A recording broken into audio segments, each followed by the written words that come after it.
सोचो, अगर तुम अपने कमरे में बर्फ से भरी हुई एक बाल्टी रख दो, तो धीरे धीरे बर्फ पिघलते हुए कमरे की गर्मी को खींचने लगेगी और तापमान कम होने लगेगा। यही असल में एसी का बेसिक आइडिया है।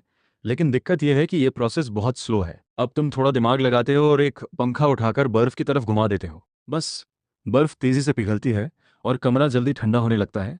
लेकिन हर थोड़ी देर में बर्फ बदलना पड़े, यह तो बड़ा झंझट है। तो तुमने सोचा क्यों ना बर्फ की जगह कुछ और इस्तेमाल किया जाए, और यहीं से असली गेम शुरू होता है। तुम फ्रियोन नाम की गैस का इस्तेमाल करते हो। यह सामान्य हालत में गैस होती है, लेकिन जैसे ही इसे हाई प्रेशर में रखा जाता है, ये लिक्विड बन जाती है। अब तुम एक पूरी तरह से बंद कॉपर पाइप सिस्टम बनाते हो और उसमें इस गैस को भर देते हो। जैसे ही यह सिस्टम चलता है, लिक्विड फ्रियोन जब कमरे के अंदर वाले पाइप में आता है, तो प्रेशर कम होने की वजह से यह गैस में बदल जाता है।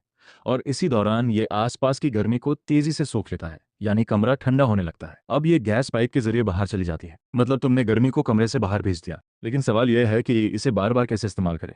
तो तुम सिस्टम में एक कंप्रेसर जोड़ते हो।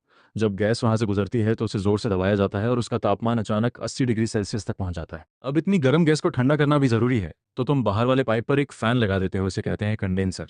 यहाँ गैस अपनी गर्मी छोड़ती है और फिर से लिक्विड बन जाती है और पाइप के जरिए वापस अंदर आने लगती है। लेकिन अभी भी ये उतनी ठंडी नहीं है जितनी हमें चाहिए। तो तुम एक और स्मार्ट चाल चलते हो, एक एक्सपेंशन वाल्व लगाते हो।